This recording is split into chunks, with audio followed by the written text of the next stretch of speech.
The sky so far,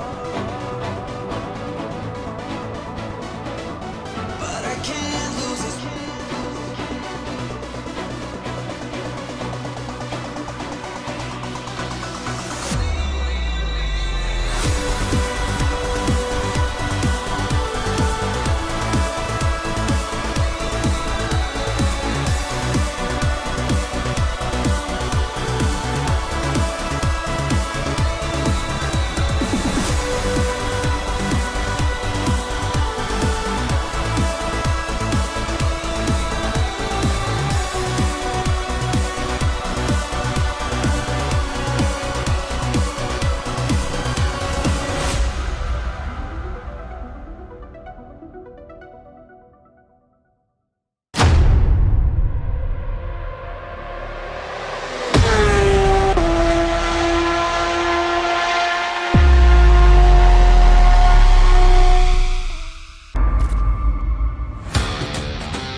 Sim racers from around the globe, honoring a revolutionary era of open-wheel racing. With a beast not easily tamed, roaring around legendary circuits at breakneck speed. When engineers and drivers push boundaries, sometimes too far. When heroes muscled roaring beasts wheel to wheel around the hallowed ground. A time when the only driver aids were his 2 feet, the perfect combination of man, machine, and speed. Experience the competition and the glory of early 80s IndyCar action. The Lionheart Retro Series presented by Next Level Racing starts now.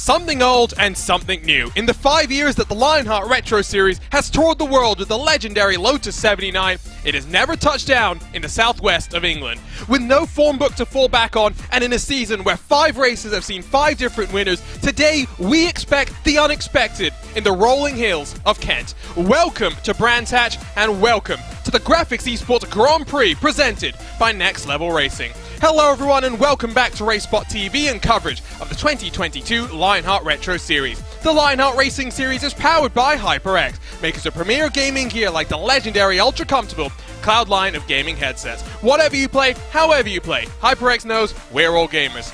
My name is Arjuna Kankipati, delighted to be joined in the RaceSpotTV commentary booth by the one, the only DJ Clark, and let's dive straight into our next level racing pre-race show, because DJ, last time out we were racing for the Thunder Down Under at Phillip Island. Back-to-back road course races, it's always exciting. We love that we take these Lotus 79s to the ovals where they were very much not designed to go racing. This is their home, this is their battleground. We're expecting a fun race as we take a look at your next level racing schedule. Indeed, as you said, back-to-back road courses here for this chunk of the season. We'll be headed to Nashville, and then one of the crown jewels in the form of Indianapolis on June 30th to close out a little bit of the summer months. Always some good stuff to see there, and we'll have a little bit of a break before we get to the Hungaroring, another new circuit on the schedule for this Lionheart Retro Series. It's going to be a bit of a challenge out here today, though. Arjuna, you and I were talking before we came on air on just how tricky this circuit is, specifically in order to get past around here. It's a very, very difficult overtaking opportunity around here. It is. I love that this first half of the season sees plenty of surprises. The back half is equally surprising. We'll go to the circuit Gilles Villeneuve for the fourth to final race of the calendar as we get closer now, though, towards the 1/3 marker of your 2022 season. Let's run you down through the next level racing driver standings, where Mike Razmatz is at the front once more, but can he hold on with a long old way to go in front of the likes of Michael O'Brien, David Siwa. O'Brien coming off again another podium position for the New Zealand native. What does he need to do to win? He's always strong on the road courses. Will today be the day that he breaks the cherry that is his Lionheart Retro Series win? David Siwa, always impressive on the road courses, has become a very good driver on the ovals as well. Let's see if that Raven Lavoie Motorsports machine can convert to victory lane. Matt Taylor, Chris Fowler, Alex Guyon, and David Rodriguez sit through the top 7. Ricky Harding tied on points with both Guyon and Rodriguez. Look how tight it is throughout the rest of the field. And when you see many of the MadWorks Motorsports cars inside of the top 10 in the championship, well, when we look at these HyperX team standings, it's no surprise that MadWorks is at the front. GRAAFix LC, after finishing 1, 2, and 3 in the opening race of the calendar, still looking up there in the point. Raven Lavoie as well. It's becoming a 3-horse breakaway. The RSI by Butt Kicker team, if they have some consistency, TJ, they are very much not out of the equation. Yeah, exactly. They've just had some unfortunate breaks over the course of the year, and that's really put them on the back foot, but that team looking very, very strong. Also looking back there is they've got to keep their eyes in the rearview mirror between Backfire Motorsports and Raven Motorsports Silver to really keep everything going. Let's run you down through your Butt Kicker rookie standings, where after an impressive back half of 2021, David Rodriguez enters his first full campaign as a competitor here in the Retro Series and leads by just under 50 points from Jim Herrick in the 4D Sim Racing machine. Of course, Jim Herrick, very impressive when it came to the Pocono Raceway when he took his inaugural Lionheart Retro Series win. The Backfire Motorsports trio sits third through 5th in these point standings. Let's run you down then through the Retro Series. Series details brought to you by Gomez Sim Industry. It's the 6th season of the Lionheart Retro Series. In the 9th year of the Lionheart Racing Series, we're campaigning this Lotus 79 that has very much become a fan favorite here on iRacing.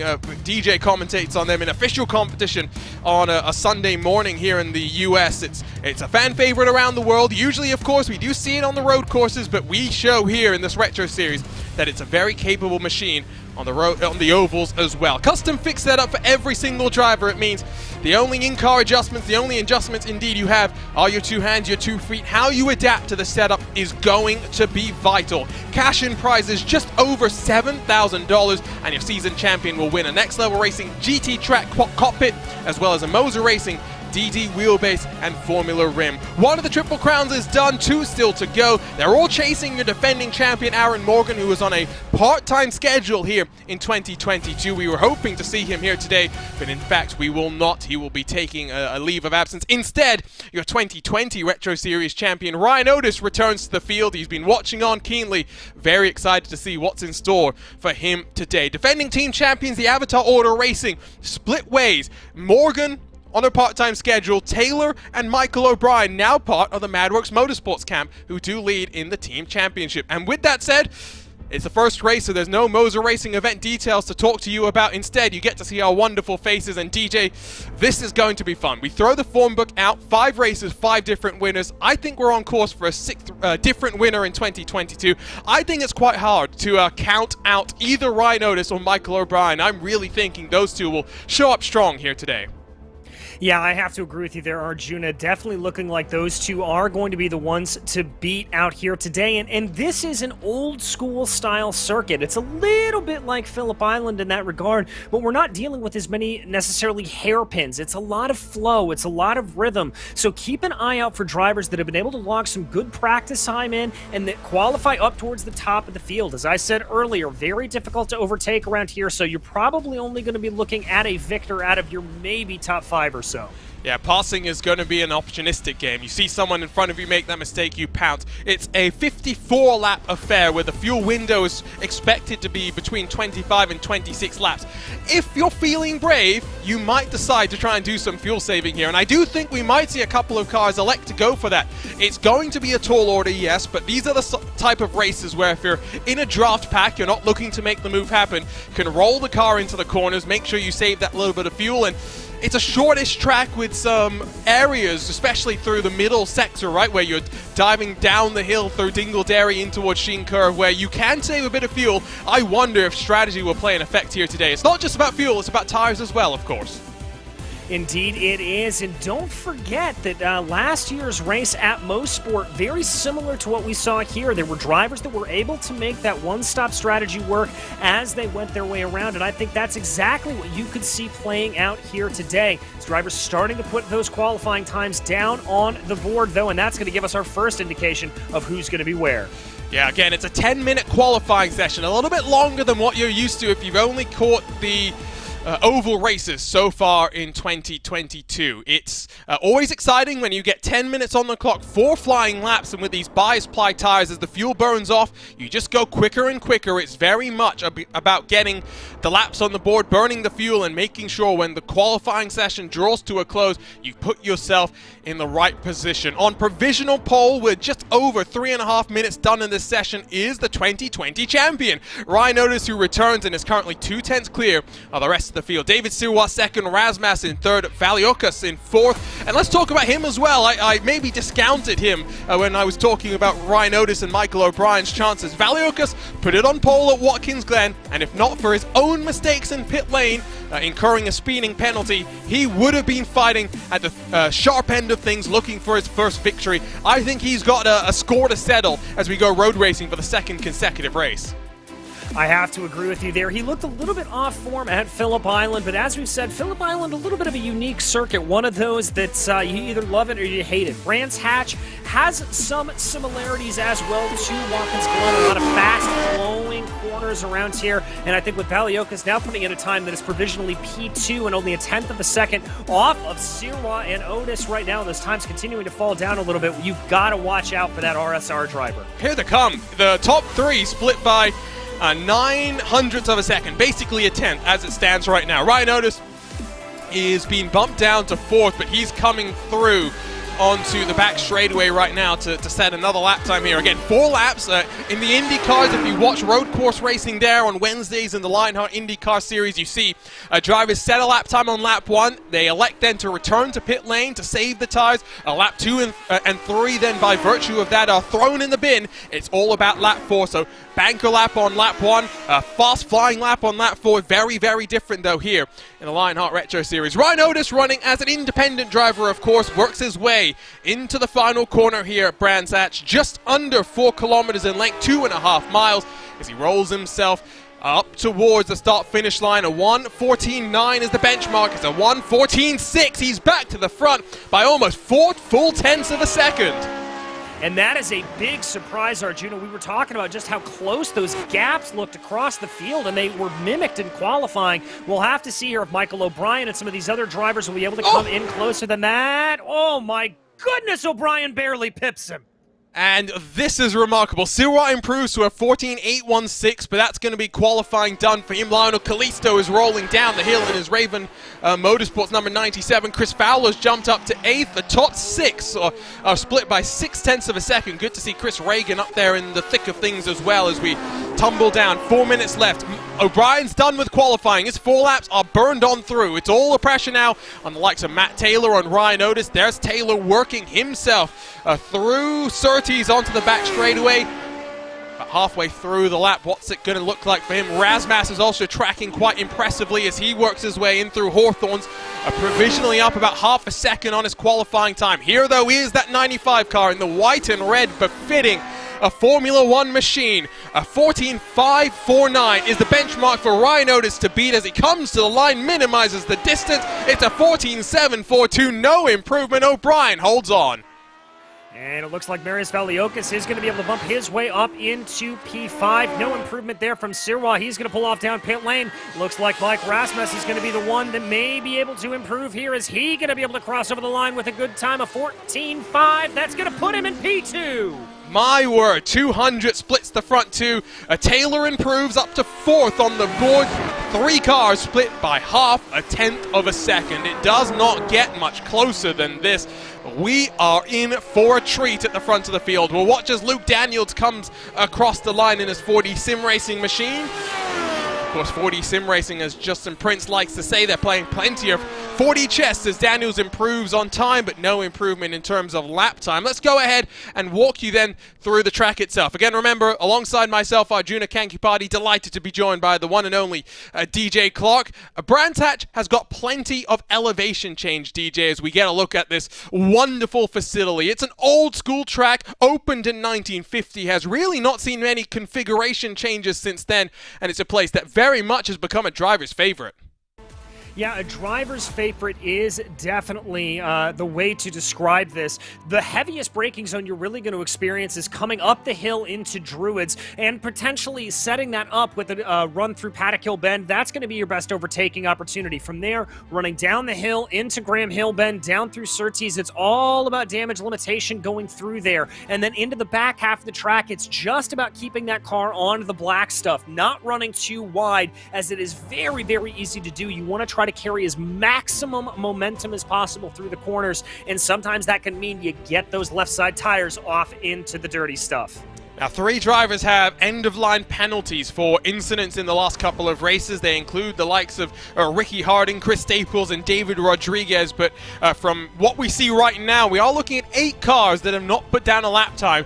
They also then include amongst them the likes of Brett Accord, Scott Holmes, Brian Hotham, Chris Staples, I mentioned him with the end of the line, Adam Young, and Danny Roberts. So those are the cars that will be starting at the tail end of the field as we click down. 60 seconds to go in this race. The top 12 split by just under a second. At a track like this, with a race and like what we were expecting, the draft is going to be crucial. I think if you're someone like David Sirois, you're not feeling too bad about being a 1/4 of a second off the pace. It's going to be enough to keep you in the drafting range.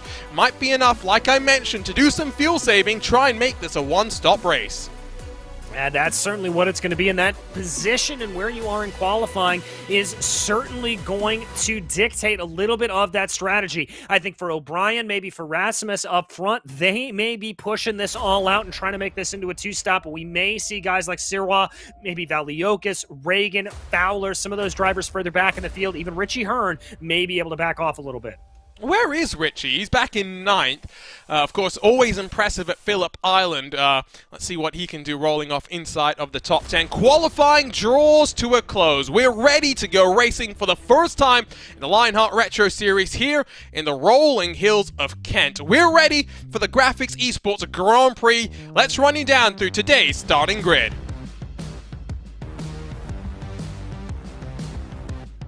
And on the pole position sits Michael O'Brien. It is his 7th career pole position, still searching for that first career victory. Alongside him is your championship leader, Mike Rasmussen, for the GRAAFix LC Motorsports car in the 68 200ths behind. The 2020 champion returns to an old stomping ground. He'll line up inside of Matt Taylor on his outside, with David Sirois and Marius Valiokos completing the top 6. Back in 7th is Chris Reagan, who will be sharing row 4 with Chris Fowler. Rolling off on the edge of the top 10, Richie Hearn and Lionel Callisto find themselves alongside. Adam Frazier and Alex Guyon share row 6, while starting in 13th is the black, white, and pink of Gabe Wood, who's been impressive in the last couple of races. What can he do? Will he make it lucky? Number 13, Jim Herrick, race winner at Pocono, 14th for him. Luke Daniels and the Candyman, Dustin Wardlow, share row number 8.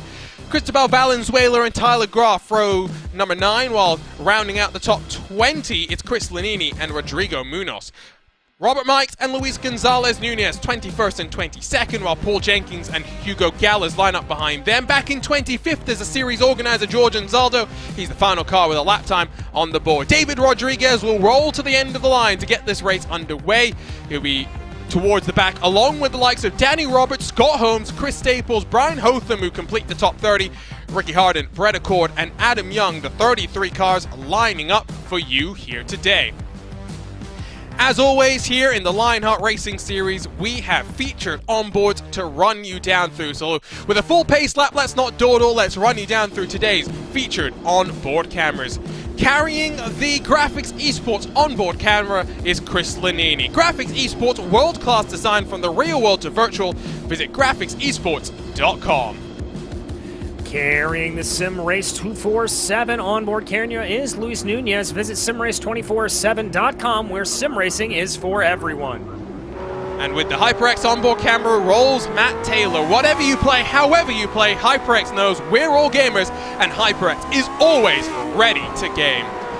Should note as well that with a full pace lap, it's going to be even more difficult to save the fuel than what I was maybe anticipating, but this is where getting on the clutch, the experience with the car will come in play as well. It's prediction time, DJ, and I've already, I think, set my stall out. I think O'Brien, I think Otis are the two to watch. If I'm putting my money now, if I'm a betting man, I'm saying it's Michael O'Brien who finally breaks that duck. What about you? With a 67-odd minute race on the cards, which way do you think this race is going to swing?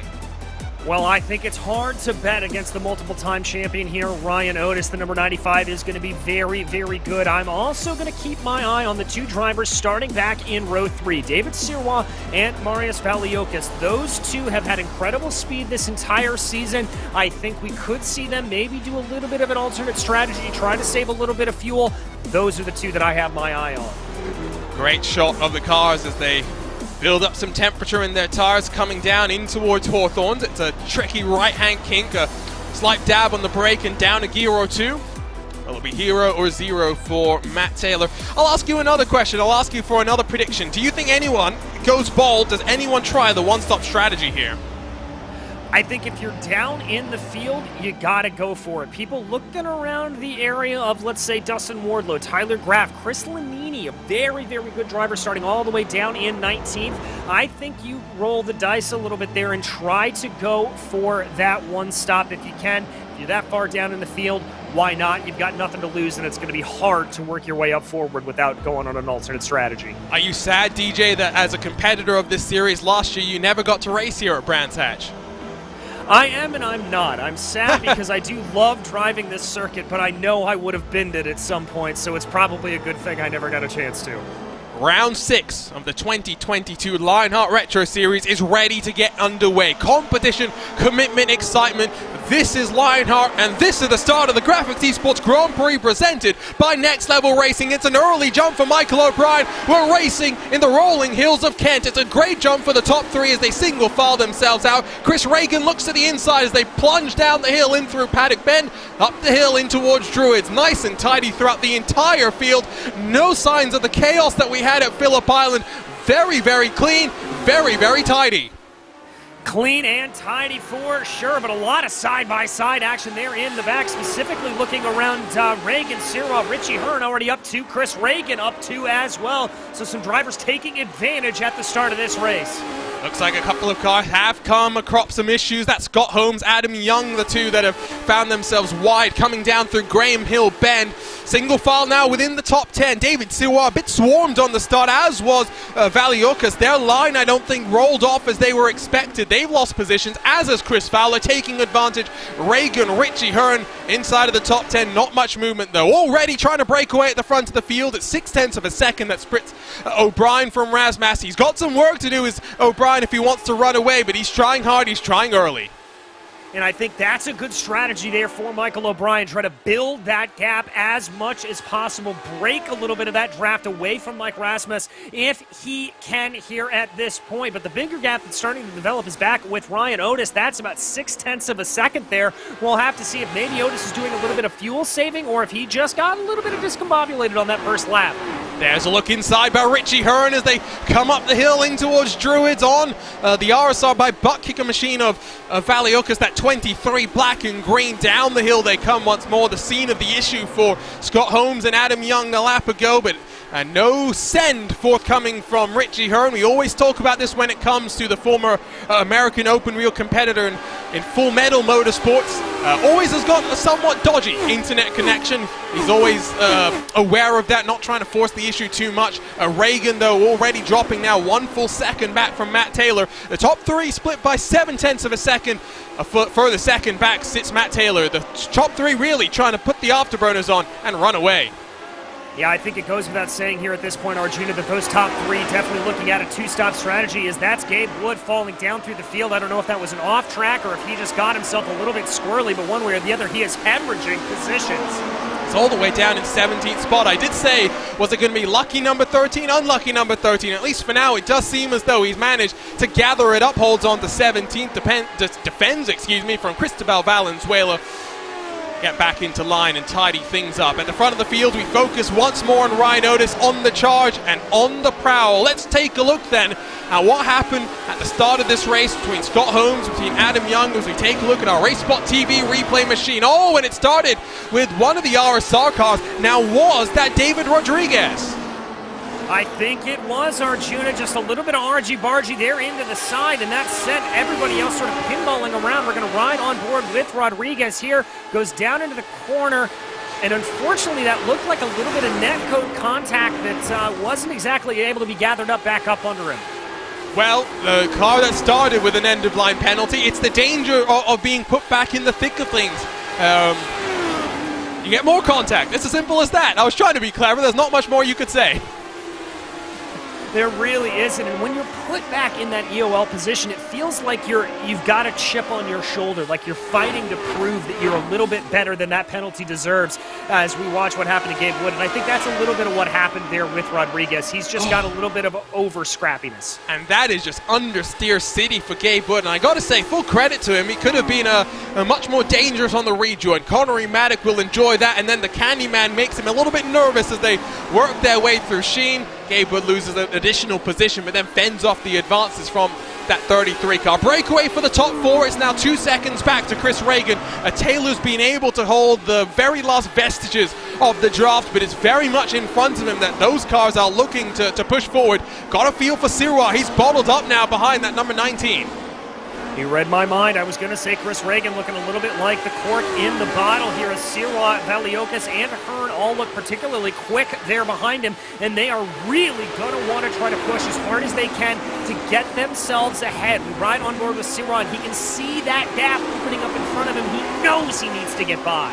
It's always a frustrating thing as well for a driver when you think you've got the speed, but when you're at a track like this where it's just so difficult to work your way forward.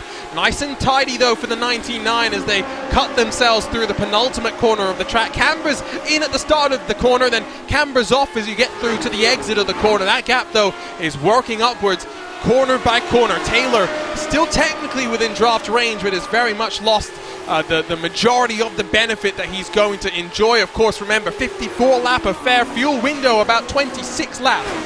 If anyone's going to be brave, if anyone's going to be bold, maybe it does favor the likes of David Sirois to give it a go. You are fully right there, Arjuna. Sirwa able to close down a little bit more of the gap in about 0.4 of a second, and the same gap back to Marius Valiokas as well as they come down through Graham Hill Bend and work their way towards Surtees right now. Sirwa looking particularly good through the twisty bits on this track. As they get down into the slower sections, that looks like what his driving style is favoring. It's the jump off the line on some of the longer straights that it just looks like Sirwa doesn't have it, as that's Adam Young down pit lane. That is Adam Young, who's rolling himself, maybe with a bit of damage after his lap 1, turn 4 incident down the hill into Graham Hill Bend. He's got a favorable box position by virtue of the number of cars that we've got in our field, but unfortunately for him, if he's going to go back out on track, you'd expect he will make it a one-stop race from here to the end. Working lap 5, we're coming to the close of lap number 5. It is very much a 4-car train. 2 seconds splits the top 4. O'Brien, Razmas, Otis, and Taylor. 2 of those cars, of course, representing the MadWorks Motorsports bunch. Here's the battle, though, for 18th on back. Looking side by side is Chris Lanini and Cristobal Valenzuela. The 92 slides down the inside, works his way up to 18th spot. And that's a good move by Lanini, only on 1 on the day, and it doesn't look like it's over as Valenzuela's going to try to send one down the inside of Paddock Hill Bend, and that is the way to hold on to a position. Lanini just forced out wide, left with nothing to do. Oh, a contact! Lanini had a send, and it's ended in tears for the 92. I think Valenzuela's just about held on to his machine. David Rodriguez has come a cropper as well. Big drama down the field, and poor David Rodriguez, I talked about it earlier, when you get the end-of-line penalty, you're thrown straight into the hornet's nest. Yeah, your blood is up, as well as I mentioned earlier, and I think Rodriguez just falling afoul of not 1, not 2, but almost 3 incidents there at this point. Oh, no. And so he's going to have to go around, and there's George Anzaldo with a problem. Yep, a couple of cars then having issues as the 96 of Chris Staples looks to work his way forward after his own end-of-line penalty to start this race off. He gets on past Hugo Gallas in the number 84 machine for the Backfire Motorsports team. Let's grab a look at what happened, and let's start on the run down in towards Paddock Hill Bend. It's a corner that falls away from you. The over-under is so easy to set up, and that's what Lanini thought about, but he pushes too wide on the exit of the corner. He tries to go to the inside. I'm going to give him the benefit of the doubt. To some extent, the Backfire Motorsports car of Valenzuela is always coming across the track, and unfortunately it ends in tears for them. Yeah, there was a gap there. Lanini saw it and went for it, but I've got to agree with you there, Arjuna, that that gap was always going to close. And then, just a little bit of secondary contact there behind for Rodriguez, trying to force the issue a little bit. Yeah, and I'm going to put all of the blame there on Hugo Gallas, I think that was, and the other of the Backfire Motorsports car just turned in on the RSR by butt kicking machine. Not much that the number 10 could really do. David Rodriguez now runs last of those still in the race. Does look as though Adam Young will be retiring. He's been in pit lane for a while already. Gap between 4th and 5th up to 2.9 seconds as Chris Reagan continues to feel the pressure from behind. Chris Staples now gets in front of Bobby Mikes. Another position gained on the 96's charge up through the field. Jim Herrick, as well as, who is that, Tyler Graaf, having some issues that they worked their way up through Sheen. We expected this to be a crazy race. We are not being disappointed. No, we are not. Plenty of drivers here really struggling, and as I said, that back half of the track where everything is just so fast and flowing, there's not a lot of heavy braking zones to really get you caught down into, and so you're going to see a lot of these incidents, Arjuna, a lot of these single car offs that have to be caught around, that is, I believe, Gabe Wood down pit lane. Now, is this a strategy call to get out of the hornet's nest and try and make something work on strategies? A 5-second pit stop, I don't hate that call. I think that's a wise move to try and find some track position. Let's have a look at what happened. Tyler Graaf to the inside. Jim Herrick, I think, just pushed wide. Not sure what exactly happened to Tyler Graaf, to be honest, and I wonder if there was some contact with Gabe Wood. Maybe that's why he's come down to pit lane. Well, let's go back and check that out again. We're going to ride on board with Gabe Wood here. I think it's one of 2 things. Yeah, it looked like there may have been just the slightest bit of contact, but I think in terms of Graaf going off in the first place, that looked like a little bit of just incident fixation as you saw Herrick going off in front of him, and he had nowhere to go. Yeah, I agree with you. I think that was just too focused, too tight a line, and I think Gabe Wood got away with that. I didn't hear any contact, I didn't see any contact, I didn't see any damage. I think the 2 of them got away with that one. Still a long old way to go in this race, not even at the 10-lap marker of this 54-lap affair. Riding on board with Jim Herrick as we work our way, with Tyler Graaff as he chases down Jim Herrick as we work our way into Paddock Hill Bend. You get a real sense of the undulation here as Herrick goes a bit wide. Does it open the door for the 98 to have a look? Here he comes, Tyler Graaff to the inside, and we almost understeered and locked up into the path of the 40 sim racing car. Jim Herrick holds off for now, but look at the pressure that Graaff's putting on him.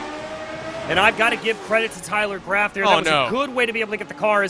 That's another car off, down, going into Clark Curve. I think that's Gabe Wood again. Question will be, was it by himself? You have to assume it was, given where he was on the track. Let's have a look, and on the grass, clips it. Going to be lucky to have gotten away without too much contact there. Richie Hearn has lost a spot to Chris Fowler, I do believe. There is the number 70 machine, and he's now in the clutches of Adam Frazier. So all the good work that Richie Hearn did at the start, well, he's got to do it all over again. Yeah, he's right back to where he started in 9th place, so he's going to have to try to go back up. And I've got to say here, now that Fowler's gotten by him, that gap is about 1.6, 1.7 seconds. I think Fowler was being held up a little bit from behind.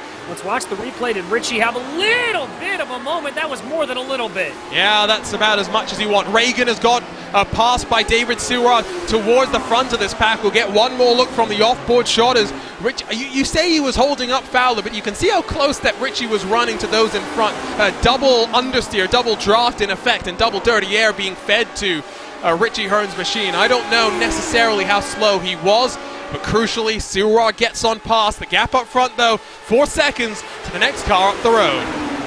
Well, this was the definite cork in the bottle that we were talking about a little bit there with Chris Reagan to see if that was holding up the drivers behind him. And I've got to say right now, it does look like Sirwa is able to pull away about 0.5 of a second over about 3/4 of a lap. So Sirwa's starting to press an advantage.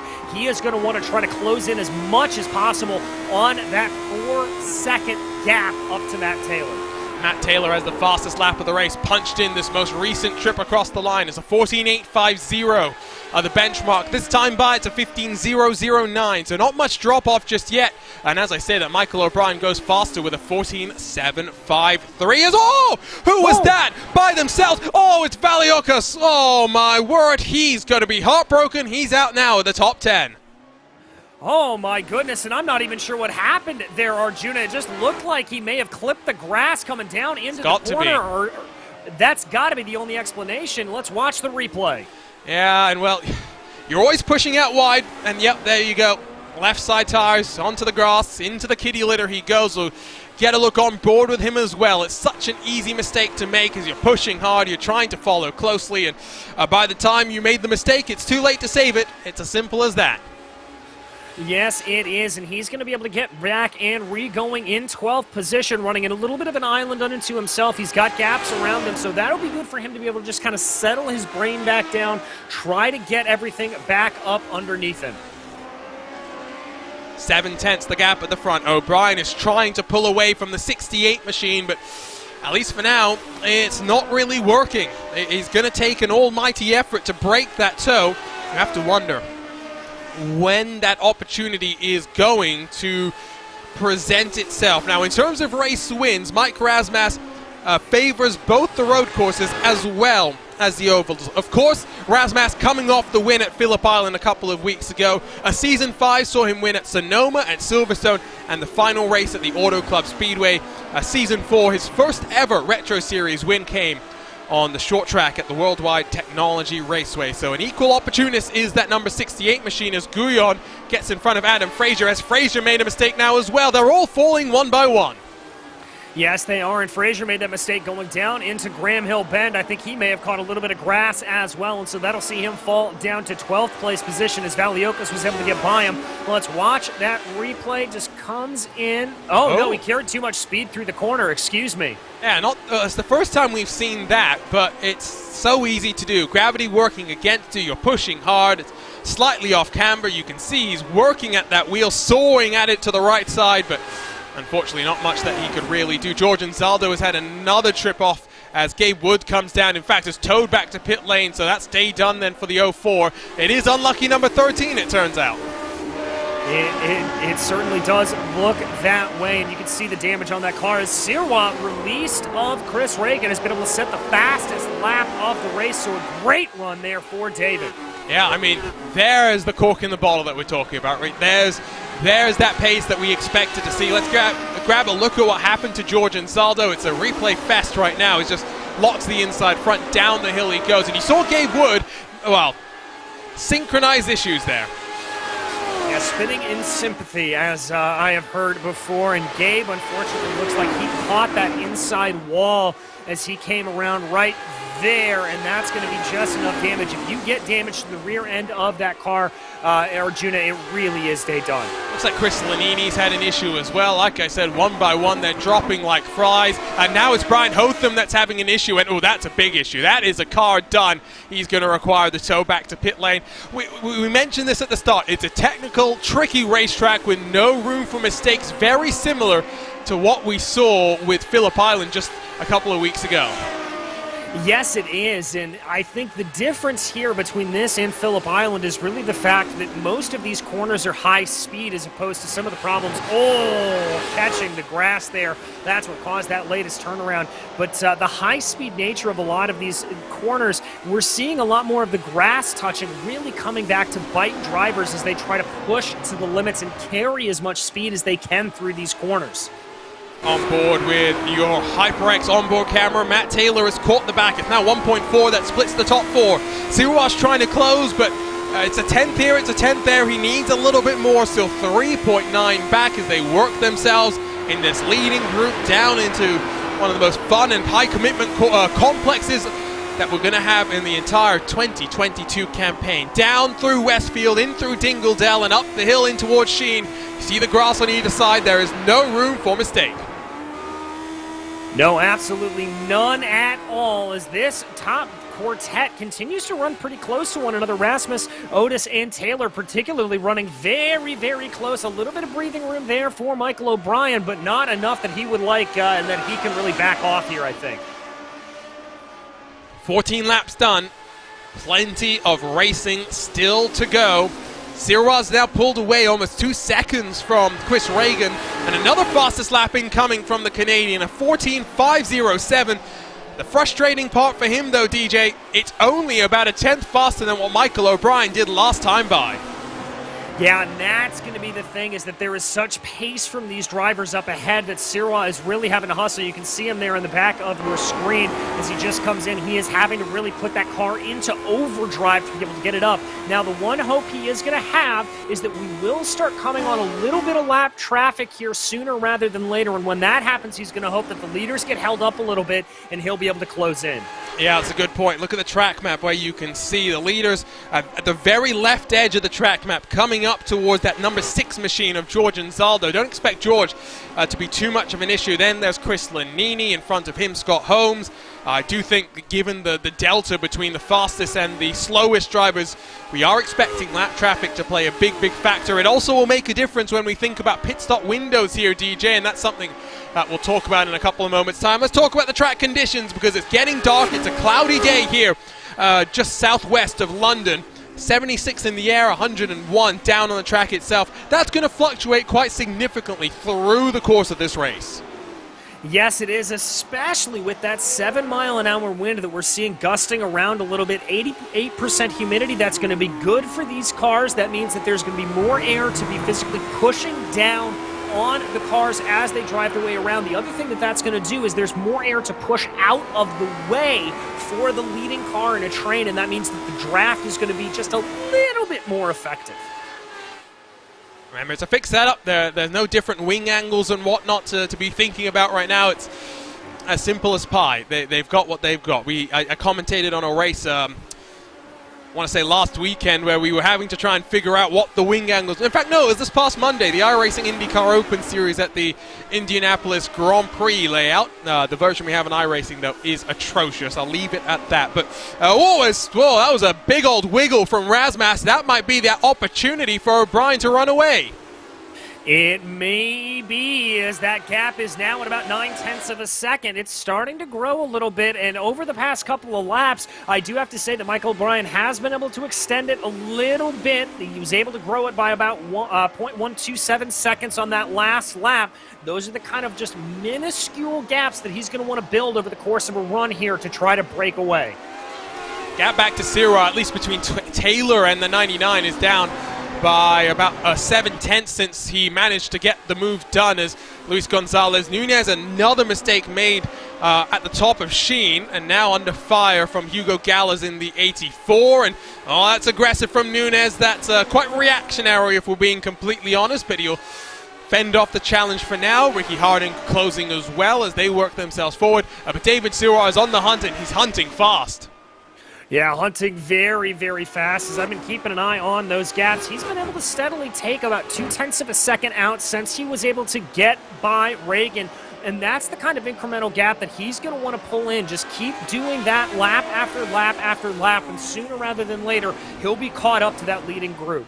Here's a look what happened. Again, it's just so high commitment that corner. It's a blind crest, and he'll lose at least one position as a result of that. That was to Bobby Mikes on the edge of the top 20. Still under fire, though, as we focus back on this battle for what is 21st position. Mikes in front. Staples then in that 96 has managed to work himself up 9 positions so far. Been a solid recovery effort for him. And if you want to know what the pace of the leaders is in comparison to David Sirwa, well, that gap is now back up to about 3.4, 3.5, holding somewhat steady, all things considered. The gap back to Reagan, though, has opened up by 4 full seconds. If Sirwa had been able to get the move done earlier, he would have been in a much more comfortable position, as that's Paul Jenkins, I do believe, in the number 35. Another car having issues in through Sheen. Yeah, the Elite West racing driver, I think, just spun that car a little bit around. And as we continue to see here, Otis and Taylor ring very, very close to one another. Now, what it's going to be helping Sirwa here to be able to close in is that battle. We watch that there. Yep, just a little bit too much commitment out into the outside grass there for Paul, and that spins him right around. They don't make tracks like this anymore, that's for sure. Old school in nature, no room for error, as Scott Holmes will roll his car down onto pit road. 32 started. We're now down to just 26 left on the leading lap. Hotham retired, Wood retired, Young retired as well.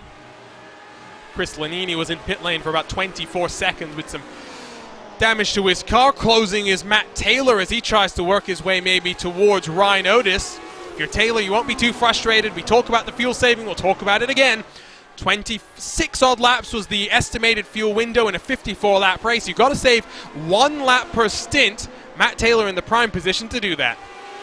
Yeah, he's going to get the benefit of 3 cars in front of him being able to get that draft. I'm taking a listen here to the onboard to see what it's like, as we've got a little bit of a battle back in the field here. That was Tyler Graaf sliding on past Jim Herrick, who not able to get the up and under and to fight that one back. Looks like Luis Gonzalez Nunez also down onto pit road, as the battle for 15th will now see Tyler Graaf try and run away. Dustin Wardlow, Luke Daniels is... That was Scott Holmes, I do believe, who was just pulling out of the way. The Candyman grabs 13th position away from Daniels, who's had a tumultuous season. Some of these drivers have had as many incident points as Daniels has had laps logged. He wants to change that today. Looks on course at least for a solid 14th position as things stand. Let's focus, though, on Tyler Graaf, a man that is very busy behind the scenes, making all of the graphics for the Lionheart Racing Series. He's also your Moser Racing driver profile for today. 25 starts as of today, 6 top 10s, 1 top 5 coming into this. His best finish came earlier this season as Lionel Kalisto is having an issue. 3rd place for Tyler Graaf. Man with much commitment. There was Kalisto on the outside of the final turn. Indeed, and there you can see spun around on the outside. There is that DMG United number 97 machine able to get itself back going, but not after certainly some problems there and some damage you can see to that left front wing. Got problems, that's for sure. Let's take a look at how this came about. So pushing hard, and he pushes wide. Deja vu, but in the attempt of trying to save the car, he actually makes it worse than if he had let the momentum roll through the corner. Sometimes that's how it goes. Just right on board with Valiukas. You can see That moment where he tries to save the car, they are dropping one by one, and that 97 car, big damage. That is likely the day done in terms of any significant chance of making his way forward. A big puff of smoke in front of Adam Frazier. Who was that? George Ansaldo. I believe that's George Ansaldo. Yep. Man, well, we thought this was going to be a tricky track. I'm loving the trickiness. I'm sure George isn't, don't get me wrong, but sometimes you need a track like this as Battle for Six continues to go on. A track which really does require the ultimate commitment, the ultimate sacrifice sometimes from the drivers. Yes, it very much does, and you can see there specifically with that incident with Kalisto coming around like that, that was all precipitated by coming up from behind Valiokas, just applying that pressure, forcing him to look in the rear view mirror as they came out onto the straightaway. That's exactly what we talk about, is the sort of mental strain that you get put on as a driver and the mistakes you can make. See the battle for the lead coming up on some lap traffic as O'Brien has opened that gap up. About 0.8 of a second back to Razmas as they work themselves into the final corner with 20 laps complete, about to be 21. The yellow and white car pulls to the side, lets one go. Will he let all of them go? That will be the crucial thing. Is it that opportunity? No, it won't be. All four get on through. O'Brien continues to toil away. Yeah, good move there by Luis Gonzalez-Nunez, just letting everybody out on by David Sirod. Now the next car to try to catch up as we continue to focus in on that battle for P6. I've got to say here, Fowler looking very quick. The MadWorks Motorsports driver sending it down into Druids. And that was assisted, we'll put it that way, from Chris Reagan. Gave him plenty of space, did not try and fight that one back as well. I think Fowler knew the urgency here. If he wants to try and close up to those in front to give himself an opportunity to finish inside the top 5, had to get the move done then. It's Fowler up to 6th as we're working closer and closer to the pit stop window. Yeah, we're going to get very close to it here as it comes down about 3-4 laps away from it. We're going to be able to see who's able to save just that little bit of extra fuel if anybody's running on that one-stop strategy. As you said at the top, Arjuna, it's going to be very difficult to get done, but I wouldn't be surprised if we see some of the drivers going for it. Taylor's been the one patiently at the back, just minding his P's and Q's, waiting for that opportunity to present itself. Razmas with the fastest lap this time by. It's a 13.971. It's the first lap time that we've seen to dip below the 114s. The gap for the lead comes down. That gap for the lead comes down, and that will happen as the fuel burns off these cars. These cars are very sensitive to weight loads, and so as the fuel comes away, they're going to get lighter, they're going to get twitchier, they're going to be a little bit harder to control, but they are going to be easier to try to get a pass done on, as we have a couple of drivers looking like coming down pit lane. Adam Frazier, the latest to peel off. Now, he was, I think, just outside of the top 10, but that's the indication that he knows he can't make it. Valenzuela also boxes this time by, so two-stop race guaranteed for them. As down the hill they go once more. It's O'Brien leading from Razmas, from Otis, from Taylor. Otis on his return to the series has looked nice and comfortable.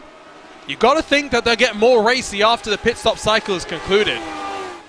Yeah, I have to think they would, Arjuna. I think right now they're all biding their time, maybe waiting to see if they can make it work, as Rasmus certainly can't make it work on a one-stop, so he is going to peel off down pit lane, the first of your leaders to do so. Oh, and Ricky Harden has looped it around Sirod boxes as well. You expected him to force it to be a two-stop race. He was pushing to the very limit. 10 tenths there for the number 99 Guyon into the box, as well as many a car down on pit lane then, for what will be their first trip of the day.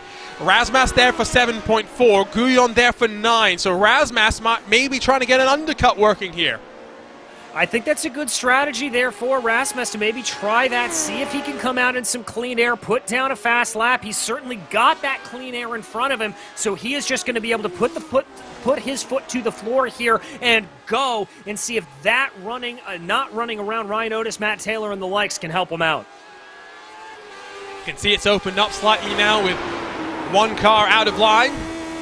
Otis 9/10 back, not enjoying a major draft effect as, Georgian Zaldo's having a torrid day.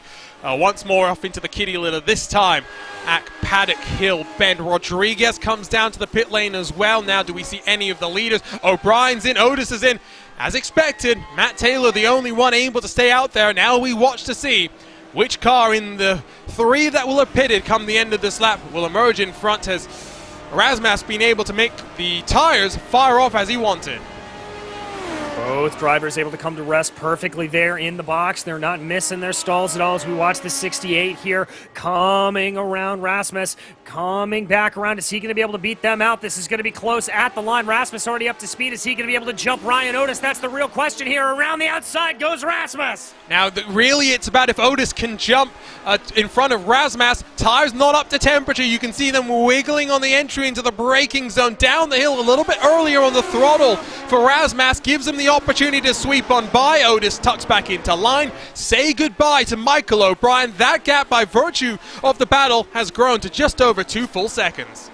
And that is music to the ears of Michael O'Brien. That is exactly what he wanted to have happen. Now, the big question for him is the two drivers up in front of him, Matt Taylor and Chris Fowler, both of which who have not pitted. It's a question if they're able to make a one-stop work or if they have to come down pit lane. If they do have to come down pit lane, then O'Brien knows he's got some smooth sailing.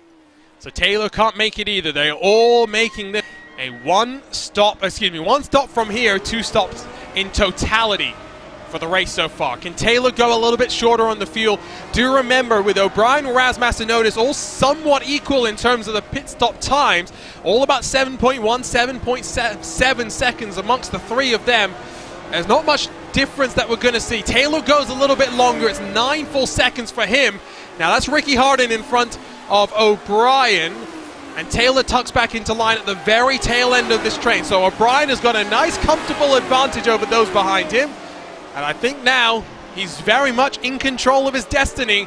Can he make this his first Lionheart Retro Series career win? Well, what he needs to focus on here is just corner exits, making sure he's not putting in the throttle too early, making sure not to shift down into a gear. Sometimes it can be tempting in this Lotus 79 to drop into second or third gear coming through a few of these corners, and all that can lead to is just overspinning those rear tires, losing grip a little bit. So it's just about keeping focus here for Michael O'Brien and running the race that he wants to run. Can see a little bit of lap traffic. Ricky Harding now sees his mirrors filled with Razmas, Otis, and Taylor as we jump on board with that number 95 machine. Ricky Harding being caught in, let's say, a suboptimal spot. Now he'll get that opportunity to roll to the left-hand side of the track. Let one by. Will he let Otis by as well? Yes, he will, into the braking zone, but Otis has compromised. The gap, which was a couple of moments ago down to 1.7, grows back to 2.3. Yes, it does, and that is just some of the traffic giveth and the traffic taketh away around here. As there we watch Otis flying down into the corner, and he is just going to have to hope that there's going to be some more traffic that scuppers Rasmus up ahead of him, that scuppers O'Brien, that gets in their way. That's what these drivers are going to be looking for now, as we are really going to get into the meat of the traffic here, and I would say about 5 laps time. That's Paul Jenkins, I guess, in that number 35 machine that will be next up in line. Doesn't look as though it was too much effort for O'Brien to duck on past. Gap holding steady. Now, if anyone's going to have a shorter final stop, it will be Matt Taylor, but he finds himself 4.3 back from your race leader. He was 2 full seconds longer in the box than Michael O'Brien. Well, and that's some of the pit strategy to talk about here, Arjuna, is that you can opt to sort of split up the fuel cycle a little bit between this and what you know is going to be your final shorter stop, or fill as full as possible, let the car run dry, and then come in for a very, very quick splash and dash at the end. Clearly, Taylor opting for the latter strategy there. I don't think it's going to be enough to jump him over O'Brien, but it may put him back into contention with Rasmus and or Ryan Otis. It's the first trip for the Lionheart Retro Series to the Brands Hatch Raceway. What a race it's been so far. Still 4 cars in contention as they duck and dive their way through lap traffic. You're watching RaceSpotTV and coverage of the GRAAFix Esports Grand Prix presented by Next Level Racing. The run to the checkered flag coming up next.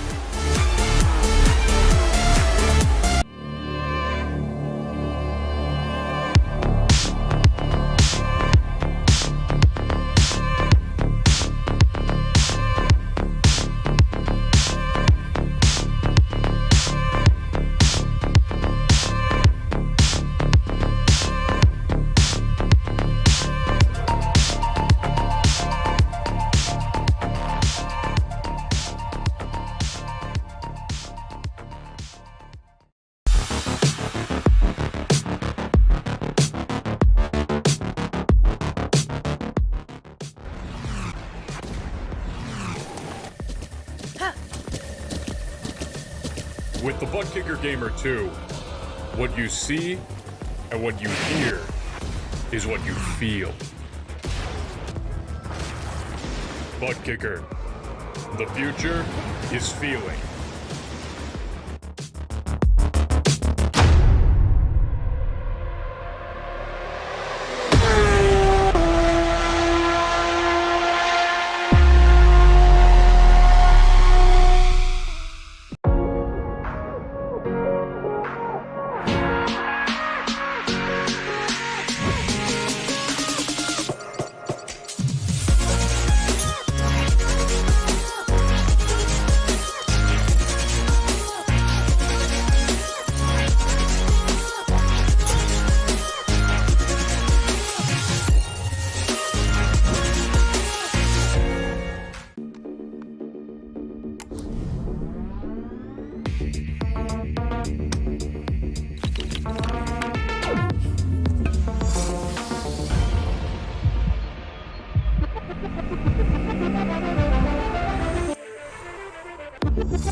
Welcome back to RaceSpotTV and coverage of the 2022 Lionheart Retro Series. We find ourselves in the southwest of England for the first time in series history. We find ourselves at Brands Hatch for round 6, the GRAAFix Esports Grand Prix presented by Next Level Racing. Hello everyone and welcome back alongside myself, Arjuna Kankipati. Delighted as always to be joined by DJ Clark. And DJ, we've got a race on our hands. It's a three-way fight. Matt Taylor has been dropped in the fight for the lead because of some traffic. It's O'Brien versus Rasmus versus the returning Ryan Otis.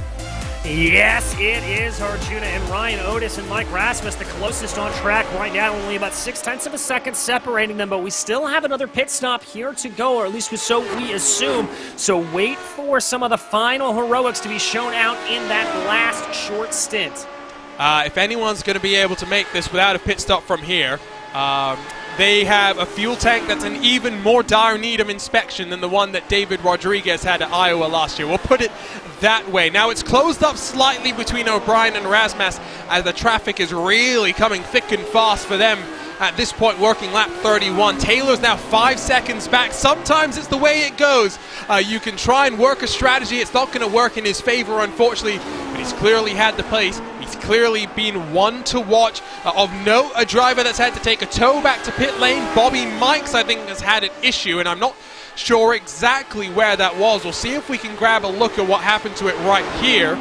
Seems as though it's going to be on the run in towards Paddock Hill. Ben sees the car out of pit lane, onto the gravel, and up and over he goes, tumbling end over end.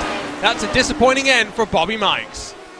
Yes, it is, Arjuna, and as you said, that was George Anzaldo coming out of pit lane, and I think Bobby just saw that there and then absolutely lost it, lost concentration, and that goes to show you how crucial it is that you have to be absolutely pixel perfect the entire time around this track, otherwise you will lose it.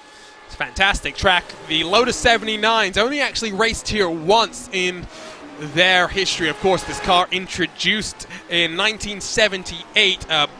Mario Andretti and Ronnie Peterson retired in the British Grand Prix, which was here. And of course, at that time, the British Grand Prix was flip-flopping back and forth between Silverstone and between Brands Hatch. So in 1979, when the Lotus 79s rolled out again for the British Grand Prix, it was at Silverstone. At least then, two cars finished inside of the top 10, although Mario Andretti retired again. Did not enjoy his visits to Great Britain in this car, it would seem, but it's a track that has seen plenty of excitement, plenty of entertainment. I guess technically as well, they did technically race here back in 1979, but it was for an unofficial points race when Gilles Villeneuve took the victory 1 week after the race at Long Beach. Another track which we'll go to in this 2022 campaign. 2.5 seconds, though, is the gap at the front. It's closed as well between David Sirois and Chris Fowler. Just 6/10 splits those two cars. Yeah, Sirwa not looking like he's having the best middle run pace here. Remember, we said that Fowler looked like he lost out a little bit after Sirwa was able to get by him. Well, Fowler squabbling and getting his way back here. He is certainly closing in, and under a second there, he will be feeling the full benefit of the draft. See a big difference in the pit stop times as well, about 2.3 seconds in the box, so maybe a bit more fuel being put into Sirwa. It will be a shorter final splash for him. The car behind, that number 20 Madworks Motorsports machine, going to be a little bit lighter, a little bit more racy, with about 26 minutes to go in round 6 here.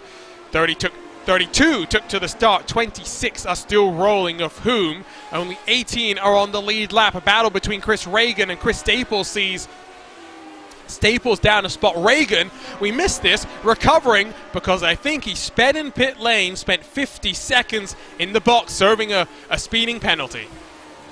Yeah, and that certainly, the timing would work out on that. You can't really pick up an unsafe entry here at Brands Hatch. More than likely a pit lane speeding penalty, as you said. But one of the tricks in these cars, one of the things that makes them so difficult, is the fact that there is no pit lane speed limiter on it. You've got to do it all by your right foot. Very, very easy to speed. We saw Marius Valiokas, who currently runs in 7th, have that problem at Watkins Glen.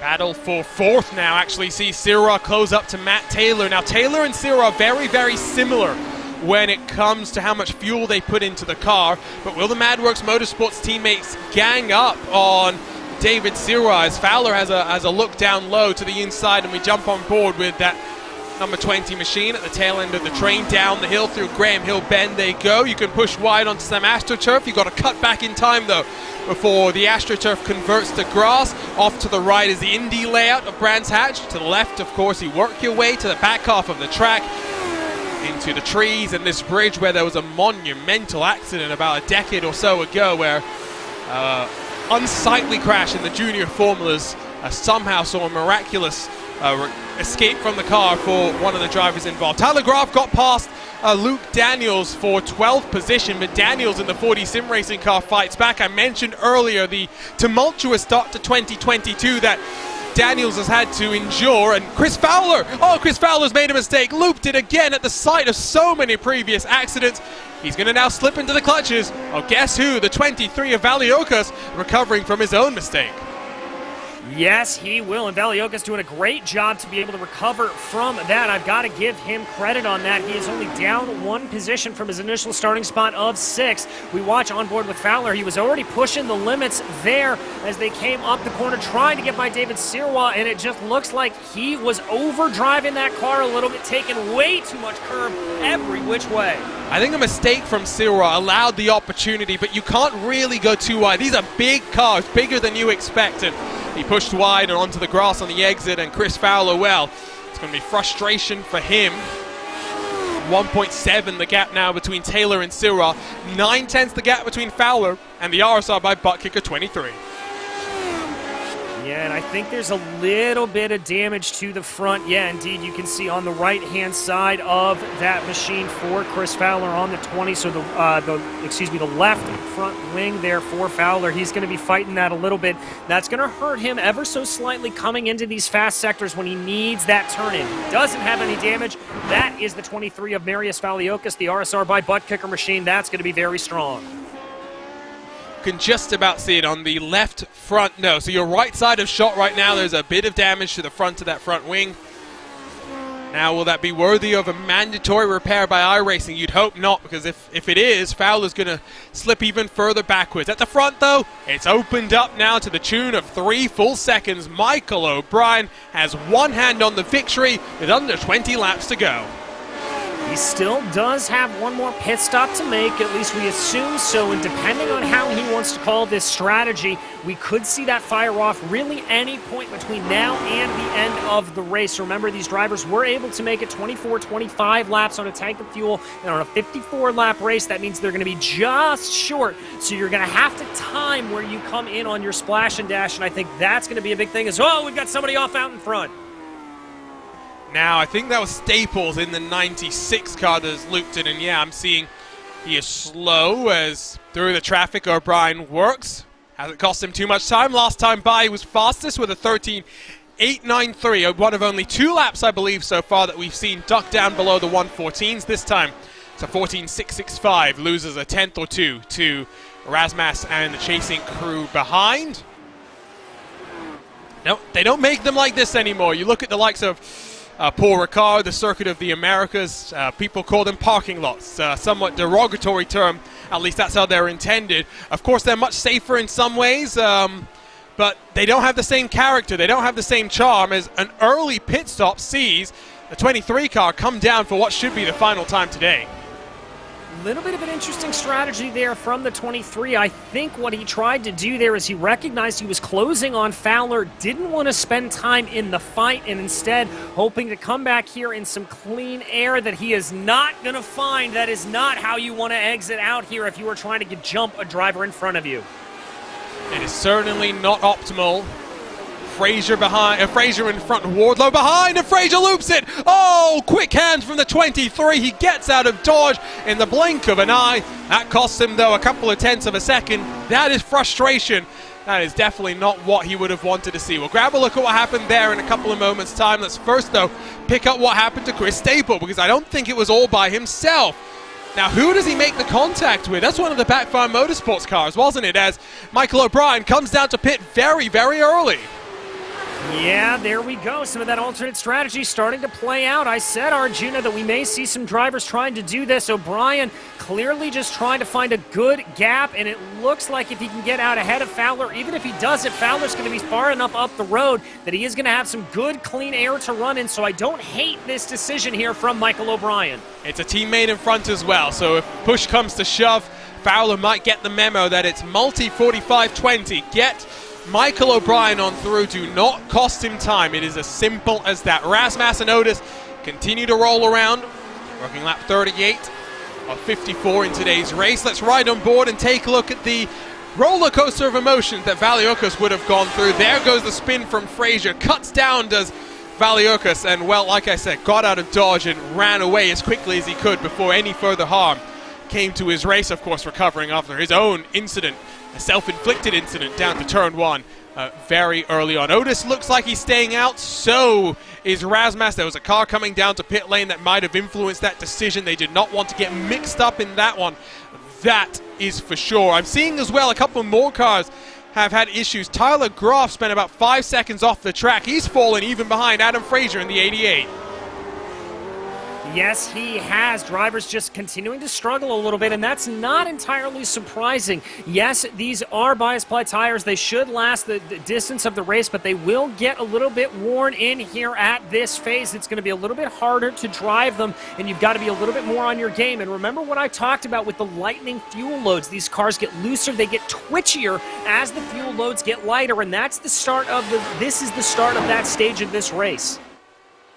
See what happened to the 98 car. Your Moser Racing driver profile for understeer. Again, understeer. And I tell you what, there's rallycross configurations here at Brands Hatch, both in the real and virtual world. That's not the type of driving you expect to do when you break a Lotus 79 out here. Now, I did see this again. I'm seeing it quite frequently from some of these drivers out on track. If we jump on board with the 98, we're not going to go to the replay. We're going to watch live. You just see the damage to the left side of the front wing as Ryan Otis peels off to pit lane. I mean, a nice and tidy stop you'd have to expect for him, but there is that damage. You can see it slightly drawn upwards, that direction from where it normally is, and that's really not going to be helping the handling characteristics of that car. Ryan Otis into the box. Now, where does he emerge?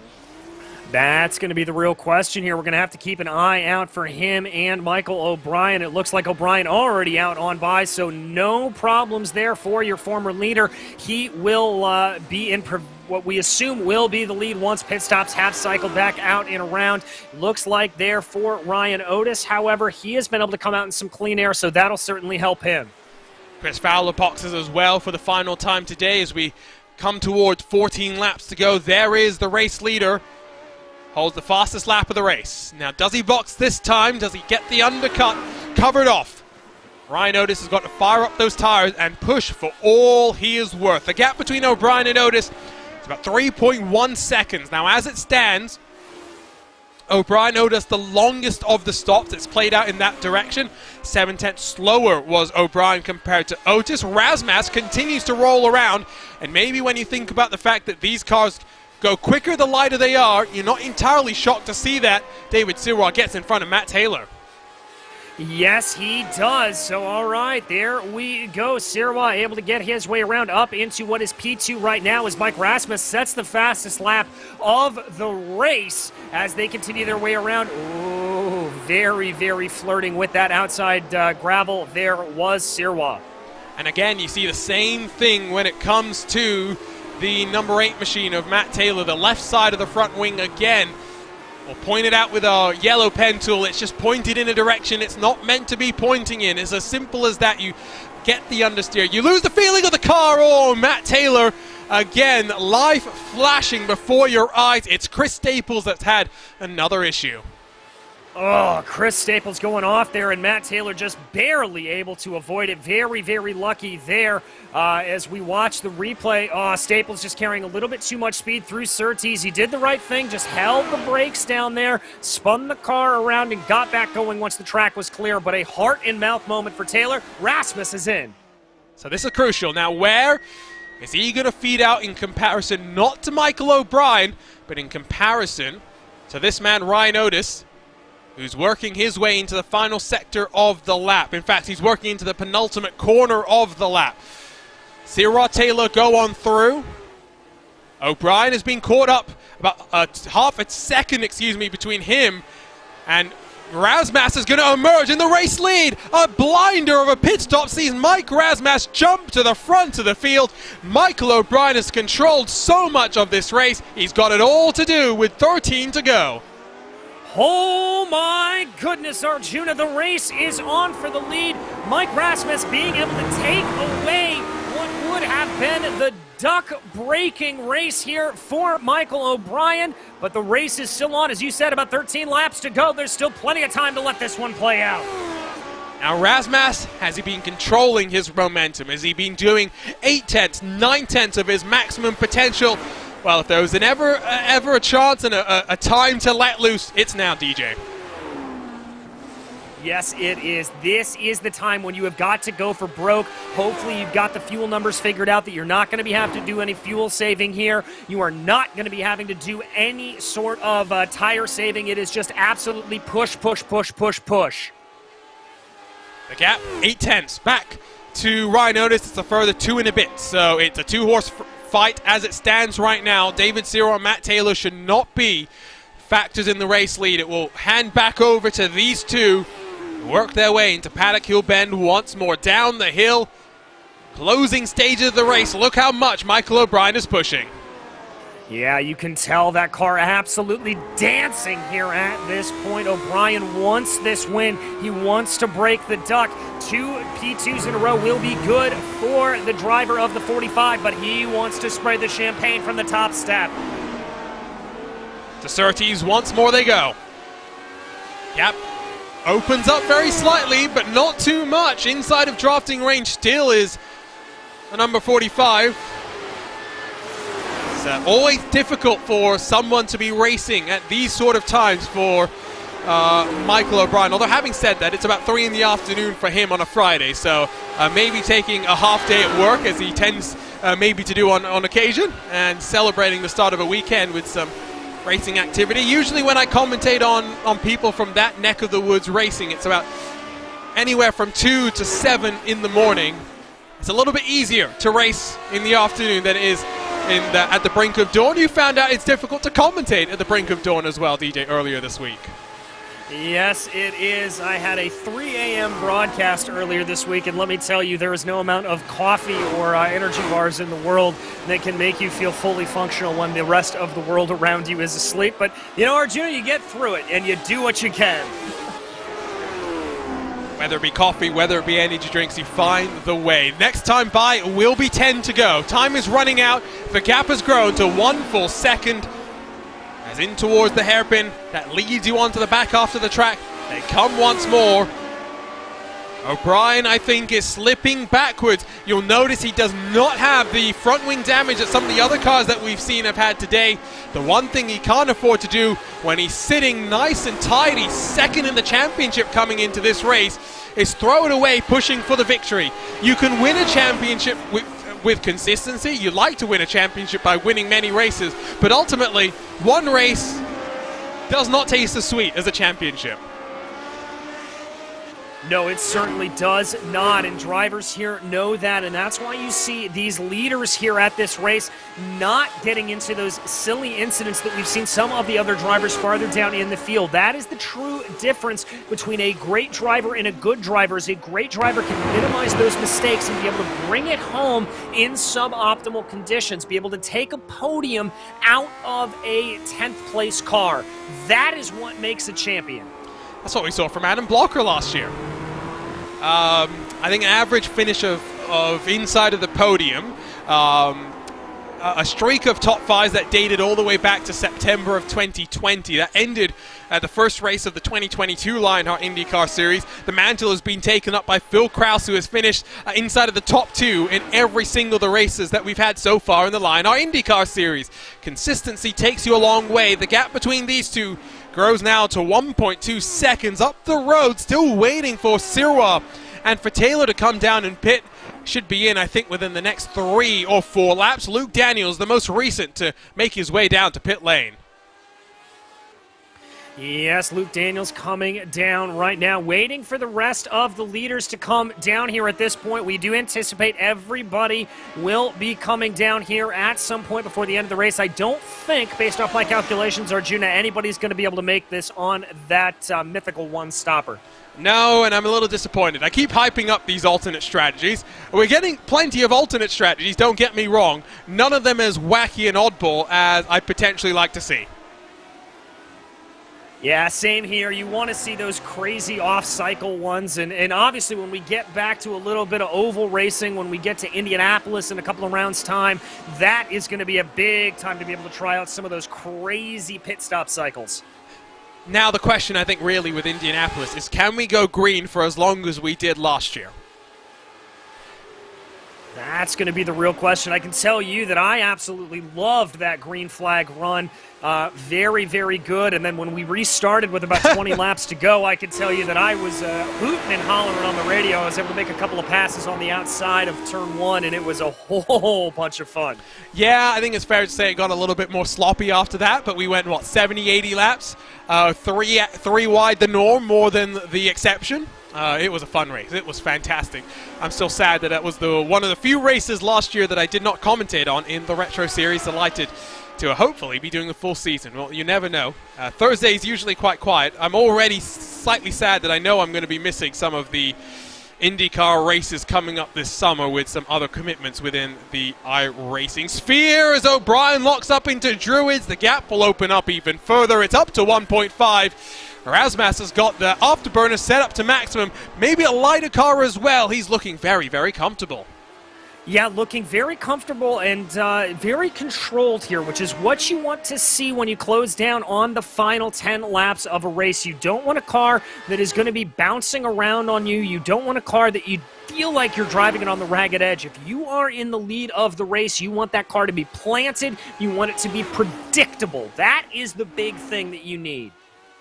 And again, I'll reiterate, it's a fixed setup competition. You deal with what you've got, especially as the balance changes. I think that's an important factor as well. The balance changes, the way you drive the car changes. We've seen plenty of these drivers sliding these tires around.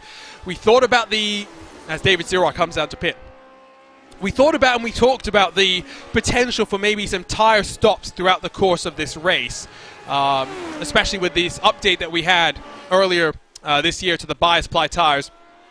Yes, they're designed to go a full race distance. We didn't think that was maybe realistic, but it's been a good race so far. Don't think we've seen anyone take tires as Sirwa comes out of the pit lane behind Richie Hearn, who still owes us a pit stop. Should be down in a couple of moments' time. Alex Guyon finds himself on the lane as well. That's David Rodriguez that's had another issue. Frustrating race for him. Frustrating race for the entire RSR by Butt Kicker camp. Yeah, this just hasn't seemed to be their day as a whole here, Arjuna. All of them seeming to really have some problems. Obviously, their third driver, Isaac Snyder, not here today, but just not seeming to get everything under them there for Valiocas or Rodriguez. And, you know, I've been a part of races like that where you as a team just can't seem to find anything, and that looks like what's happening here. A little bit aggressive there over the curbs. That upsets the balance of the car ever so slightly as he comes through Druids and able to get it pointed back the right way at least. Another driver that's got that telltale left side front wing damage, and he keeps it out of the walls more by luck than by skill, if we're being completely honest there, but he'll be at least somewhat happy with that. Matt Taylor boxes final car in this leading pack to pit other than Richie Hearn, as he'll work his way into the box and hope to maybe jump in front of David Sirah. The gap for the lead up to 2 seconds though. It's been a good day for Razmas, has been patient, has bided his time, and looks now with 6 to go to be the first repeat winner in 2022. Your prediction at the beginning may not prove true here. We thought we were going to get 6 from 6. Commentators curse, clearly. They'll blame me. Yeah, they always blame the commentators, it seems like. Lewis McLean has a great line. He doesn't believe in commentators' curses. He believes in bad driving. I don't think that's fair, though, to Michael O'Brien, because he's had a great drive. Sometimes when you're the lead car, though, there's only so much you can do. You've got to be proactive. The cars behind you can be reactive to what you're doing. I think Michael O'Brien on course for what will be his third second-place finish of the season, his fourth in career history. I'm going to have to ask him the question, and I don't want to ask him. What does he need to do? I think Rodriguez has had another moment off the track. In front of him, Chris Reagan and Dustin Wardlow side by side. Reagan, another car that's yet to box, of course, because he had a speeding penalty. Sees himself with a bit of struggles. He'll get on through. Luke Daniels wide through Paddock Hill Bend. And again, many more cars having issues. Richie Hearn down to pit road. Yeah, Richie finally making that peel off here. It looks like the only other couple of drivers that we are waiting for are a little farther back in the field. Chris Reagan, one of those, as well as Ricky Harden. I think the only other 2 drivers that we need to see for a stop. Is this a problem here for the 10 that we're watching? Just misses that corner entirely. And very similar to what we saw before with Gabe Wood. I think there's going to be a sympathy issue for... Oh, Richie Hearn! Richie Hearn is sped. There's only one explanation for why he's been in pit road for 20-plus seconds, and that was a loose car for Luke Daniels. That is some good car control to gather it up, to work his way through the gravel to get back onto track. Richie Hearn, well, how frustrated are you going to be right now? It's one of the worst feelings in the world, Arjuna, when you're running a good race. You're just running what you need to do out there, and then you just pick up one of those silly pit lane speeding penalties like that you're focused on coming into the box, you're focused in on everything else, and you just have that momentary lapse in judgment. It is one of the most frustrating feelings as a driver. Still be a top 10. Will not be too frustrated, I think, with that, as Luke Daniels gets in front of Chris Reagan, who makes his final pit stop as well. There's plenty of traffic. It's brought Otis and O'Brien close together with one another. That gap under 1 second. Will we see a fight for second? I think we very well could. That gap coming down under a second right now, and we know the speed there out of Ryan Otis. If he recognizes it, he is going to push. More lap traffic. I think that's Luke Daniels that they're working their way past. Just 11 cars left on the lead lap. It might be down even further when we get to the checkered flag. Opened up very slightly between O'Brien and Otis. O'Brien still tucked up behind Luke Daniels. Yes, he is. That gap continuing to just kind of wheedle away there. He's finally able to get by him, thank goodness, but not before the damage has been done. That gap now down to about 9/10. It's 2+ seconds up to Razmas as well. 3 to go at the line this time by. 3 laps for Otis to find and pounce on an opportunity. Reagan gets in front of Daniels, and oh, Reagan loses it. Or was that Daniels that lost it? My word, Luke Daniels, well, he survived, 51 laps? Unfortunately, found some issues in the closing stages. Yes, he did, and that's going to free up this battle a little bit, but it has stabilized between O'Brien and Otis here to about a second at this point. And there you can see it, that car just drifting through the corner, that overcorrection like you talked about earlier, Arjuna, and a hard pancake into the outside barriers there of Clark Curve. Yeah, we've seen plenty of mirror incidents of things going wrong for one car and then being repeated by someone else. It was Lionel Kalisto that had the very similar incident through Clark, the final corner earlier in this race. And, well, Luke Daniels, I think, can still hold his head up high. 15th as it stands, and I think he might still be able to hold on to that position when all things are said and done. Worst maybe he's looking at is losing a spot to his 4D Sim Racing teammate in Jim Herrick, but at the very least it looks like he'll get to the end of this race. 2 to go this time by. Otis still 1 full second back. Well, and I've got to say, getting to the end of this race is an accomplishment in and of itself, Arjuna. We've seen so many drivers retiring, getting knocked out because of damage, because of those silly mistakes, that even if you're able to just have a mistake like that and still nurse the car home, put a feather in your cap for that, because it is certainly something to be proud of. And 2 back-to-back road courses as well, right? For some of these drivers, maybe they're a bit more familiar and accustomed to racing on the ovals. Maybe that's where their pedigree lies. For Luke Daniels, he's not really being able to show it, that's for sure. Maybe an opportunity heading forward to move on. The momentum, of course, finished 14th last time out, so all in all, not terrible, we'll put it that way. 2 to go. O'Brien, 1.8 back from Razmas, 1 second clear of Ryan Otis. I think the status quo will remain as the traffic plays a factor. Yeah, I have to agree with you there. Adam Frazier, the next car that could present a little bit of a problem here. He's about a second up the road to Mike Rasmus right now. But Rasmus, looks like he's losing a little bit of time. That gap coming down here a little bit more than I would have anticipated. It's now down to under a second. It's all about where you catch them. It is under a second for the lead, but the white flag in hand for Barney, the flagman. 53 laps complete, 1 lap to go in the first race for the Lionheart Retro Series at Brands Hatch. It's been a blockbuster so far. Are we in for a grandstand finish? The gap for the lead down to 0.8 of a second. Down to 0.8 here, and the gap for second place was down to 0.6. It looks like Otis overcooked it a little bit coming through Druids, and Sad checked him out. Not a whole lot of corners here left to go for these leaders, but the gap between all three stands at 1.8. O'Brien's got to find a couple of tenths. He needs to be within a sniff of a move into the final couple of corners. As it stands right now is not going to be enough. Will Adam Frazier be the party pooper for Mike Razmas? Will he be the one to help Michael O'Brien reach victory lane for the first time in his Lionheart Retro Series career? Half a lap to go. The gap is 0.6 of a second. 0.6 of a second as they come down through these final couple of corners. The sweepers here into Sterling.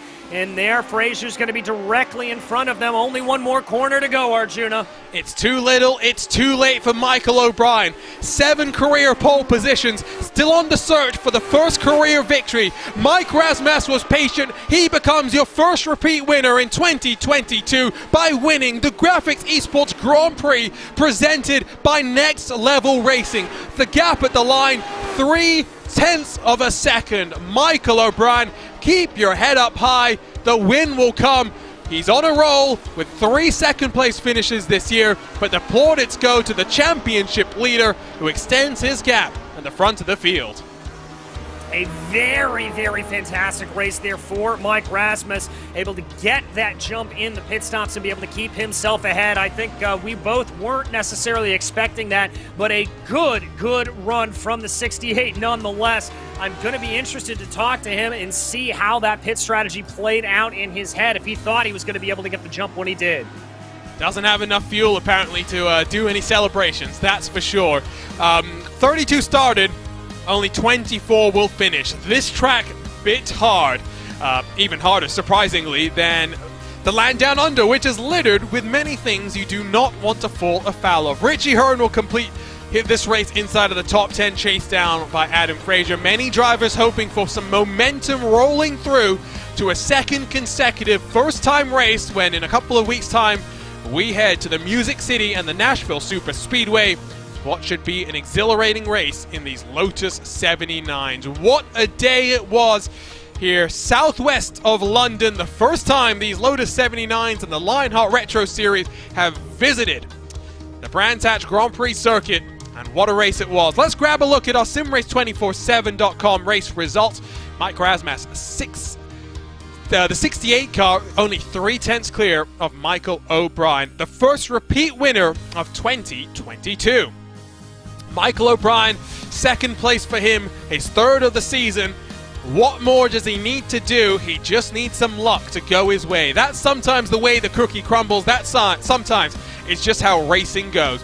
Ryan Otis, the 2020 champion, on his return to the series, completes the podium positions with a solid drive from the 95 machine, not making himself too involved in the championship fight.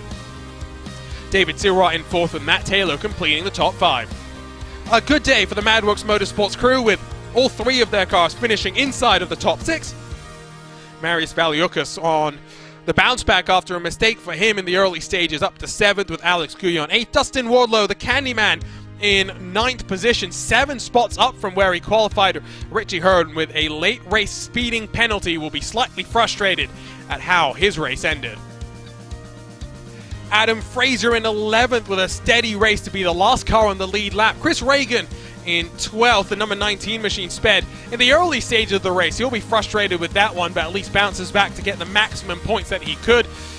Tyler Graf in 13th. Cristobal Valenzuela then finishes this race in 14th, with Luke Daniels behind him, managing to get to the checkered flag relatively clean. You'll be delighted with that. Jim Herrick makes it a 40 sim racing duo across the line, with Rodrigo Munoz 17th, Chris Staples 18th, Hugo Gallas and Paul Jenkins complete the top 20. Ricky Hardin, well, not hard in the wall, he finishes 21st, only a second back from Paul Jenkins. David Rodriguez, with an end-of-line penalty at the start of this race, struggled. He finishes in 22nd. Then we get to some of the cars with more struggles. Callisto and Accord, 2 laps down.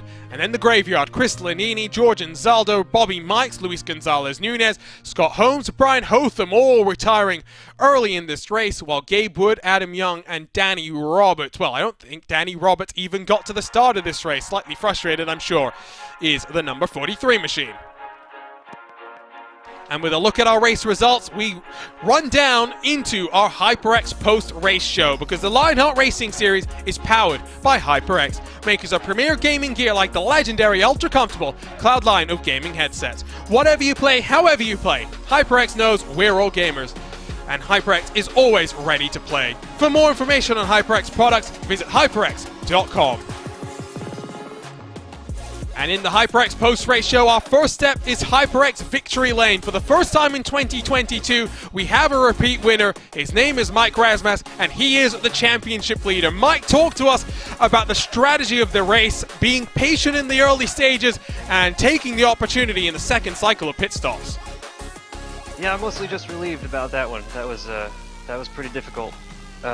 Michael was really fast. Ryan, as always, is really fast. Matt Taylor, you know, I would expected to be following them to the finish and hoping to keep on track, but I kind of decided to change up the strategy a little bit. I pitted a little bit early and took a little extra fuel because I thought the lap times were kind of similar in that middle level of fuel, so I thought if I could keep up my lap times, maybe by the end I could catch Michael. And I gotta say thanks to Ryan for that pass that when he was coming out of the pits, I think, because I was pushing pretty hard off the track there, and I think he kind of gave way a little bit, so I really appreciate that for his clean racing. I mean, what more did you expect from the returning 2020 champion? He didn't want to insert himself into the championship picture too much, that's for sure. Been a great start to the season for you, Mike. I mean, solid finishes and now 2 consecutive race victories, leading the points. What are your comfort levels so far? You were leading the championship heading into the back half of 2021. Surely you just got to roll this momentum forward from here. Yeah, we'll see what happens. Everyone is really great on these road courses, and it's super hard to pass and super hard to stay ahead of them, and just gonna keep working at it. Got to ask you about where we're going next, the Nashville Super Speedway. Now, I don't think you raced in the IndyCar race there, but what are you expecting from our first trip to the Music City with this Lotus 79? I have no idea. I have really no idea at all, so we'll see what happens when we get into practices. Tires will be interesting, the car setup's going to be interesting, so I'm pretty excited. I like new tracks and checking out different places to race. Well, it's your second win of the season. It's the third for GRAAFix LC Motorsports. Enjoy this one, Mike. We'll see you in a couple of weeks' time from Nashville. Thanks, bud. Mike Razmas victorious for the second time in 2022, and it's unfortunately more frustration in some ways for Michael O'Brien. And Michael, I'm going to have to ask you again, and I hate to do this. What do you need to do, my friend? You just need a little bit of luck to go your way. I don't know. I thought I might have had it this time, but it didn't quite get there. My outlaps on that third stint just weren't enough. It was too safe. Was there any opportunity in the closing stages when the traffic was playing its part for you to have a look? It was only 3/10 at the line before those last 10 laps or so. Mike was keeping you at arm's distance for most of it. Yeah, he started dropping off a lot in those last couple laps. I don't know if that was traffic or tyres or what, but yeah, I think we all ended up getting held up a bit in some traffic, so it played out. I was pushing real hard that last lap though. What did you think about this first trip to Brands Hatch? I loved it. I loved that there was no room for error. Plenty of cars had issues, yes, but it's an old school track, very similar to what we saw at Phillip Island a couple of weeks ago. Yeah, it's super fun. Exhausting though, mentally. It's because every corner, the exit is really high commitment, and because the car's so loaded, you clip the grass and it just immediately turns you. It's a tricky track, but a lot of fun. Showed you've got the pace with your 7th career pole position. The win is there. We'll see it this sometime in 2022. Congratulations on the run, Michael. We'll see you in a couple of weeks at the Music City. Thanks, guys. Michael O'Brien, another second-place finish for him. You could feel the disappointment emanating from there, but we now jump to your returning 2020 champion. Ryan Otis returns to the series, finishes on the podium again. Ryan, how much fun was it for you to be back in this Lotus 79? Oh, it was a blast. God, I love this car so much. It's so much fun. You can just go out there and just do your best to drive the wheels off the thing, and you know, it's sliding around everywhere and you're just holding on for dear life. It's great fun. I had a blast. Is this the start of more races for you this year, or is this going to be one-offs here and there? I think it'll probably be one-offs. I hopped in because I think this is a fun track, and it was an off week for the IndyCar. You know, to tell you the truth, I just like this car so much. I may just come back to it next season, but I'm gonna at least try to finish out IndyCar. So I'll probably pop in here and there, and yeah, just have some fun. I mean, your IndyCar campaign's not going too bad when all things are considered. It's by far the most competitive grid that the series has ever seen, and I think you're up there in the top 15 in points, so can understand why you want to focus on that. I've got to ask you, though, I mean, new track this week, new track in a couple of weeks, Nashville. Other new tracks this season include the Hungaroring. We're going to the Circuit Gilles Villeneuve. Is there any track in particular, though, that you're looking at and you would, you know, give the shove to the series admins to consider adding for 2023 to tempt you back? I think Hungaroring would be super cool. I think that's fun. I haven't even checked the schedule. Is that on the schedule? July 21st. Oh my gosh. I gotta clear my calendar, so I think that would be a blast. I love all those sort of old school tracks. Even the track tonight was a lot of fun. It was tough. You know, you couldn't really pass. You had to just sort of wait for a mistake. But still, it's so much fun just to drive these tracks because it's so high risk, and you feel like you just have to push. Constantly, but there's so much, you dip a tire in the grass and it's just so over. So it's thrilling for sure. I'm going to hold you to your word. July 21st, we'll see you at the Hungaroring. Great job today, Ryan. I'm looking forward to seeing you more in 2022. Sure thing. Thank you. Ryan Otis rounds out our post-race coverage, and, well, DJ, what a race that was. I mean, the first time we've come here to Brands Hatch, the first time of many, I do think, based on what we just saw.